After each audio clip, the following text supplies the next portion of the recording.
Bienvenidos a una emisión más de Charla con la Historia. Hoy hablaremos sobre el día que Estados Unidos mandó una flota contra el Paraguay.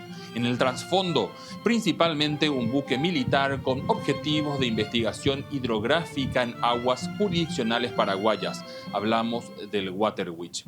Pero empecemos por el contexto. Estamos hablando de sucesos ocurridos en tiempos del presidente Carlos Antonio López entre 1846 y 1861. En este periodo, el Paraguay lograba su reconocimiento por parte de los vecinos que por fin reconocían la independencia, pero no lograba solucionar las cuestiones de límites. Por su parte, los Estados Unidos para ese tiempo ya había logrado alcanzar la costa oeste tras adquirir Luisiana, anexarse Florida e importantes territorios otrora mexicanos. No obstante, mucho de ese territorio todavía estaba inexplorado y estaba en disputa con las tribus nativas. De alguna forma, esta historia inicia en enero de 1846. En ese instante, otro buque, el Fulton, un navío inglés que frecuentemente navegaba la cuenca del Río de la Plata por comercio, buscaba llegar al Paraguay. Por las disputas del presidente López con el presidente argentino Juan Manuel de Rosas, este último prohibió que el buque pueda tomar rumbo aguas arriba. Para sortear este bloqueo argentino, el Fulton se abrió paso a cañonazos, llegando así hasta Asunción aquel enero de 1846. Tras este acontecimiento, los Estados Unidos ofrecieron su mediación enviando a William Brents a Buenos Aires y a Edward Hawkins a Asunción. En este trasfondo, la conocida como Doctrina Monroe estaba presente. Hablamos de América para los americanos. Pero para hablar justamente sobre este diplomático, Edward Hawkins, y esos primeros años de relaciones con Estados Unidos, nos acompaña el doctor Eduardo Rojas. Es abogado, especialista en Historia Nacional por la Fuerza Aérea Paraguaya y profesor en la primera cátedra de Historia Diplomática del Paraguay de la carrera de Derecho de la Universidad Nacional Asunción. Bienvenido, profesor Eduardo Rojas. ¿Cómo le va? Muy buenas, Julián, encantado de estar en tu programa y un saludo para toda tu audiencia. Muchísimas gracias por acompañarnos. Bien, centrémonos un poquito en Edward Hawkins. ¿Quién era este diplomático y cuáles eran realmente los intereses que tenía en el Paraguay más allá de ser un representante de los Estados Unidos? Bueno, Edward Hawkins era un personaje bastante característico. Llegó primeramente muy joven al Paraguay, pero en un primer momento era un poco ocurrente. Inclusive hay datos de él que fue juzgado por un tribunal de guerra en la Marina estadounidense, pero al final su buen contacto con el que futuramente va a ser presidente de los Estados Unidos, Buchanan, va a conseguir poder posicionarse como diplomático en el Paraguay en una década ascendente para el Estado paraguayo que empieza en el año 1850 para adelante. Él llega al Paraguay reconocido como cónsul de los Estados Unidos de América y en carácter de agente de una compañía estadounidense para establecer aquí comercios. Logró asentar un aserradero allá por el año 1853 en la zona de San Antonio. Es un personaje bastante pintoresco y vino también con su hermano a tratar de producir empresas en el Paraguay. Así es una primera pincelada que podemos dar de este personaje. Entiendo. Ahora, teniendo en cuenta un poquito cómo era don Carlos Antonio López en lo que respecta a empresas, obras de todo tipo, el control que quería tener sobre ellos, ¿estos emprendimientos de Hawkins en el Paraguay fueron fructíferos? ¿Qué fue lo que ocurrió con ellos? Fue fructífero porque el presidente don Carlos Antonio López nada más y nada menos le otorgó un préstamo de casi 10.000 pesos, dicen las fuentes paraguayas, y tuvo la posibilidad de tener mano de obra prácticamente exonerada de pago. Entonces su aserradero, ubicada en la localidad de San Antonio, empezó a dar frutos por esa, digamos, ventaja fiscal y de préstamo que le otorgó el Estado paraguayo en la figura de su presidente. Es lo Entiendo. importante de su empresa para empezar a entender cómo funcionaban en aquel entonces los emprendimientos empresariales. Ahora, se suele señalar que él entra en algún momento en desgracia con el presidente López. ¿Qué fue el motivo por el cual se rompe esas buenas relaciones que tenían? Y fue realmente muchos historiadores llaman a una tenacidad característica del paraguayo. Su hermano trata de cruzar, se encuentra con un grupo de ganado paraguayo que estaba atravesando la ciudad de San Antonio, él estaba de camino a Asunción, y el hermano Clement, llamado Clement, se cruza con un sargento paraguayo que, por un problema de paso, tenemos que recordar que en esa época nuestros caminos eran muy angostos y había una sola vía central por donde pasar, y Clement solicita la prioridad en el paso. El sargento paraguayo le niega esa prioridad y el berrinche del hermano Clement, yo le llamaría un berrinche, atropella al ganado y el sargento paraguayo le da un cariñoso sablazo en la espalda.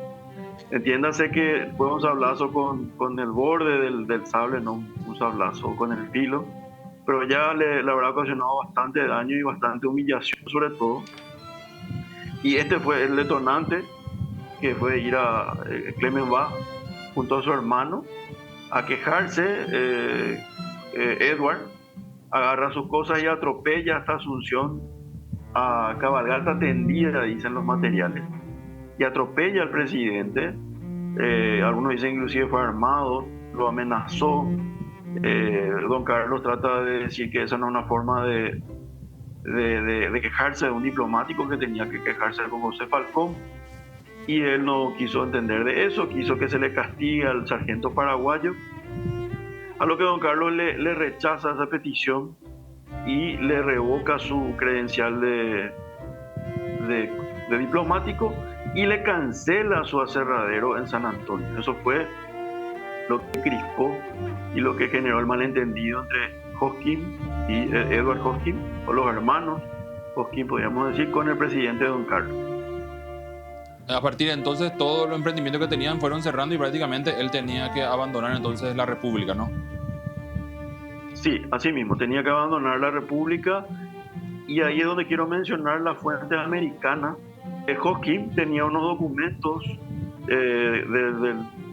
del consulado que le pertenecían como cónsul de los Estados Unidos, que tenía que entregar al gobierno paraguayo, y se negó a entregar Hosking estos documentos, y ahí es donde aparecen unos personajes que vamos a seguramente en el otro bloque a analizar, que es son los personajes que le permiten, o el personaje que le permite la salida a Hosking del país. Fantástico, fantástico. De hecho, al volver de la pausa analizaremos qué ocurrió con un buque de bandera norteamericana. Estamos hablando del USS Waterwitch, al momento de adentrarse en aguas jurisdiccionales paraguayas, y qué problema acarreó esta situación para el presidente López. No se levante, en minutos regresamos.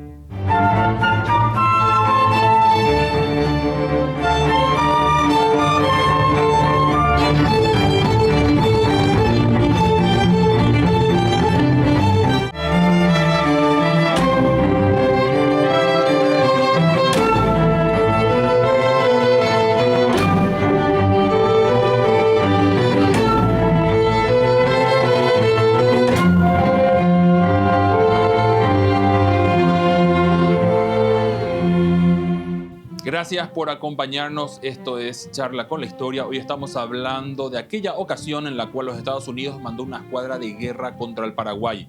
El protagonista principal de esta historia realmente fue un buque, el USS Waterwitch.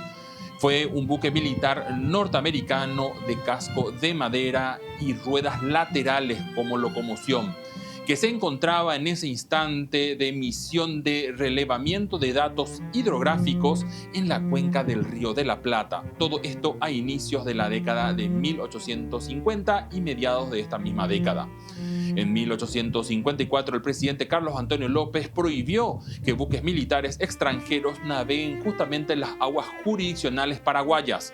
Y en febrero de 1855, frente al fuerte de Itapirú, en la entrada del sector norte del río Paraná, el comandante de dicho puesto, Vicente Duré, ordenó realizar disparos de advertencia al Waterwitch, quien pretendía ir aguas arriba del Paraná.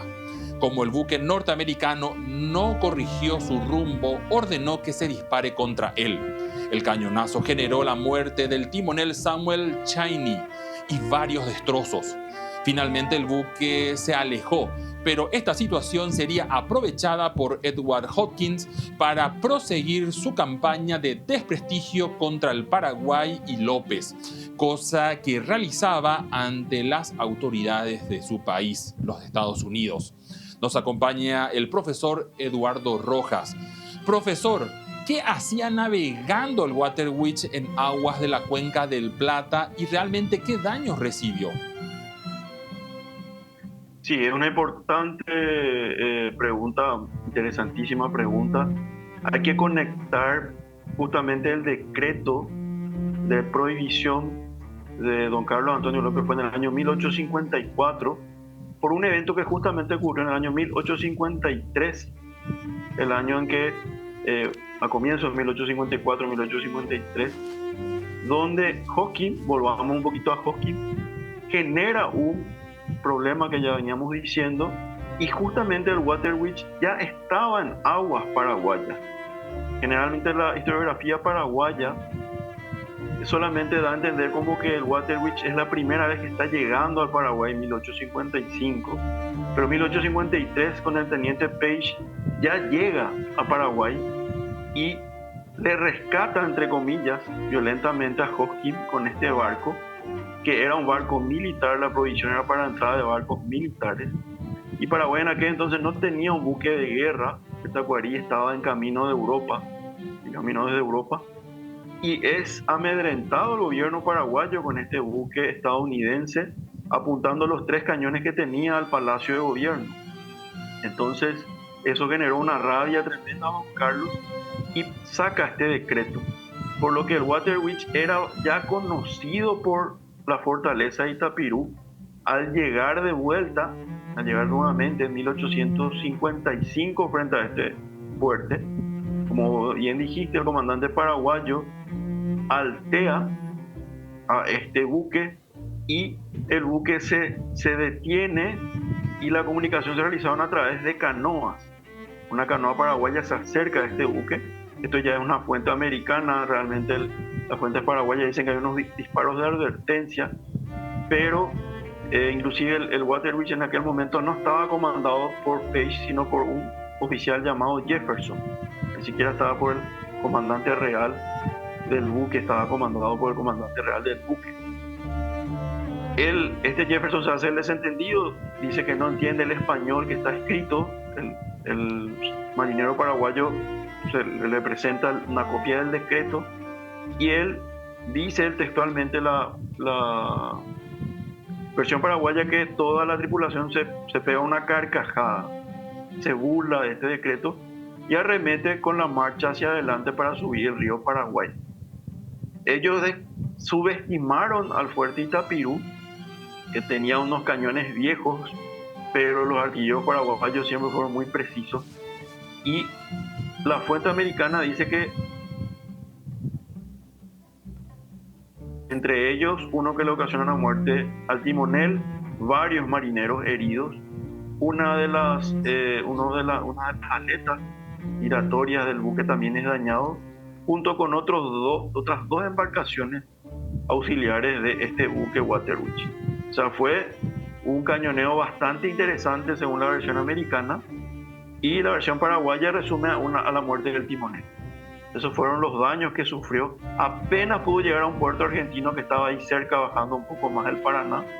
Ellos irrespetaron el alteo y la advertencia que le ofrecieron en Itapirú y entraron en el canal privado, dice la fuente americana, o sea, en el cauce del río Paraguay, y por eso el Estado paraguayo en aquel entonces estaba ya en víspera de una aproximación de una flota brasilera y estaba en alerta máxima. Por eso esa reacción tan tajante y tan determinante.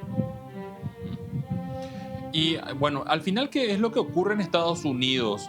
Entendemos que Hopkins se acerca a, no solamente habla con las autoridades, hace una campaña aparentemente de prensa, ¿verdad? ¿Por qué el presidente James Buchanan envió una escuadra de guerra al Paraguay? ¿Eso realmente fue como una especie de declaración de guerra o cuál fue realmente la historia? Sí, no fue una declaración de guerra formal, pero fue hasta hace poco, hasta que Estados Unidos intervino en Siria, la movilización en tiempos de paz más grande de la Armada de los Estados Unidos. Del 25% de la Armada estadounidense se acerca al Paraguay. Hopkins era un hijo mimado del ya actual, en ese momento actual presidente estadounidense Buchanan, y escucha, digamos, su queja, y Buchanan tiene la brillante idea de mandar una expedición al Paraguay sin tener ni la menor idea prácticamente a dónde mandaba su flota, ¿verdad? Mandó 20 navíos, casi 2.500 hombres, había una batería importante de artillería. Entonces, fue una movilización que inclusive algunos historiadores o fuentes calculan en un gasto de $3 millones por movilizar toda esa cantidad de flota. No fue una declaración de guerra formal, pero fue la movilización en tiempo de paz más grande de los Estados Unidos. Buchanan luego no va a poder solucionar el problema más grande que va a tener, que es la guerra civil estadounidense, o por lo menos el inicio. Y trató de desviar la tensión que había en su país internamente con un conflicto externo. Eso fue lo que ocurrió. De hecho, algunas fuentes hablan de que fueron 20 naves, 200 cañones, aproximadamente 250 oficiales y casi 2.500 soldados, ¿verdad? Realmente estamos hablando de una movilización demasiado importante. Esta flota llega entonces al Río de la Plata, necesariamente tiene que cruzar, ¿verdad?, por la Argentina para poder llegar al Paraguay, y ahí señalan nuestras fuentes, al menos paraguayas, que justo José de Urquiza se ofrece como mediador, ¿verdad? ¿Qué pasó en ese instante cuando la escuadra norteamericana está en el Río de la Plata? Estamos hablando ya en torno a 1858.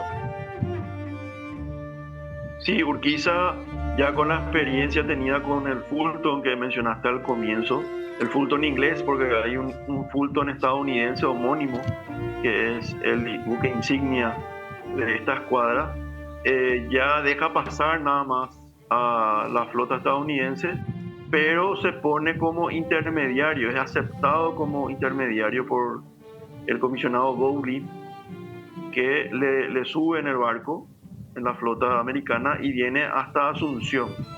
Él le propone que solamente suba un hasta Asunción y que el resto se quede estacionado en el Paraná.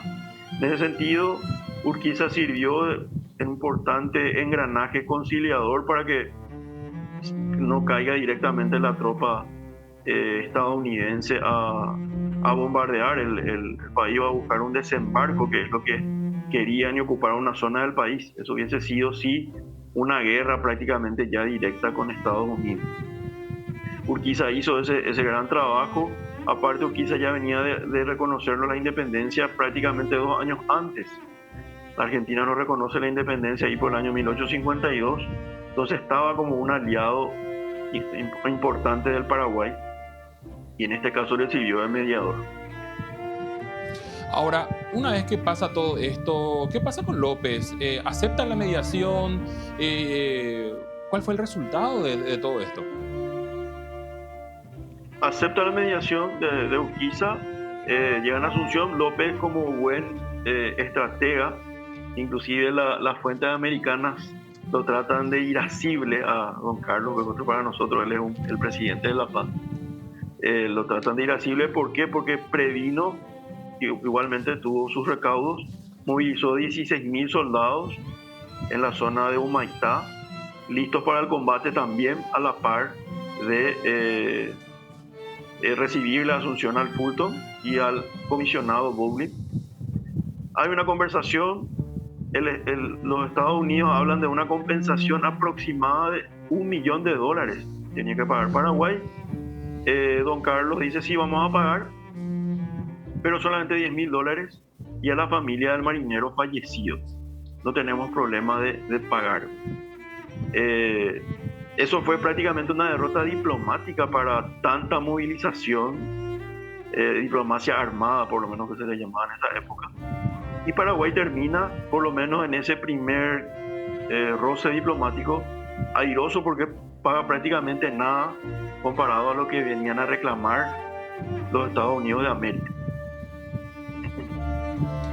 ¿Y qué pasa con lo que reclamaba a la par de todo esto el señor Hopkins? Hopkins luego, eso sí quedó, perdón, eso me olvidé, ya en la audiencia diplomática, quedó fijado al año siguiente justamente subsanar la demanda de Hopkins, que también pedía $1 millón por el cierre de su empresa y más o menos una reparación por daños y perjuicios de la cancelación que tenían con el acuerdo con Paraguay. Y va esto a Estados Unidos y pierde esta demanda. No pagamos absolutamente nada a este personaje un poco pintoresco de Hopkins, que nos reclamó $1 millón y a él no le terminamos pagando absolutamente nada. Uh-huh. Ahora bien, teniendo en cuenta que de manera oficial al menos el gobierno norteamericano dice, ¿verdad?, que las relaciones bilaterales de manera oficial recién inician en 1861, o sea, unos años después de todos estos incidentes, nosotros podríamos señalar que tanto lo de Eduardo Hopkins como lo del Waterwitch fueron gravitantes para definir el tipo de relaciones diplomáticas que el Paraguay va a tener con Estados Unidos, porque incluso, si nos adentramos un poquito en la historia, sabemos que el propio Mariscal López termina enviando a uno de sus hijos, ¿verdad?, para que pueda estudiar, ¿verdad?, en ese país. ¿Cómo podríamos nosotros definir las relaciones que se van a dar en este tiempo posterior a estos sucesos, pero obviamente anterior también a la guerra del 70?